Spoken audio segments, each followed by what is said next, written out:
গণতান্ত্রিক প্রক্রিয়ার সৌন্দর্য তো এটাই, একজন একজনের কাঁথা ছোড়াছুড়ি করবে, একজন একজনের কথার মাধ্যমে এই যে গণ অভ্যুত্থান সকল রাজনৈতিক দল, আওয়ামী বিরোধী সকল রাজনৈতিক দল একসাথে আন্দোলন করেছে, রাজপথে ছিল, উৎসব করেছে। এখন জামাত, বিএনপি, ছাত্রদল, ছাত্র শিবিরের মাঝে একটা কাদা ছোড়াছুড়ি ভাব, এটাকে আপনি কোন দৃষ্টিতে দেখবেন? আচ্ছা, গণতান্ত্রিক প্রক্রিয়ায় প্রত্যেকটা রাষ্ট্র, প্রত্যেকটা দলই কী করবে, তাদের ব্যক্তিগত ইয়া রাখতে পারে, কিন্তু ফেসিবাদ বিরোধীতে তারা এক, ফেসিস্টের বিরুদ্ধে তারা এক।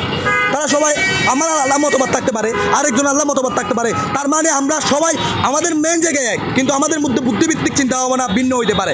আমাদের যে কোনো বিপদে আপদে, রাষ্ট্রের যে কোনো যে বহির্বিশ্বের যে কোনো আক্রমণ থেকে আমরা যে আক্রমণ থেকে তাদের প্রতিহত করার জন্য আমরা সবাই এক, প্রস্তুত, সবাই এক। আমি মনে করি এগুলো থাকবেই। গণতান্ত্রিক প্রক্রিয়ার সৌন্দর্য তো এটাই, একজন একজনের কাঁথা ছোড়াছুড়ি করবে, একজন একজনের কথার মাধ্যমে এই যে কি বলে, একজন ইয়া করবে, জ্বালাপোড়া করবে, এইটাই তো একজন রাজনৈতিক ফায়দা লুটবে, এটাই তো তাদের মেন গণতান্ত্রিক সৌন্দর্য। আমি এটাকে খুব পজিটিভলি দেখি।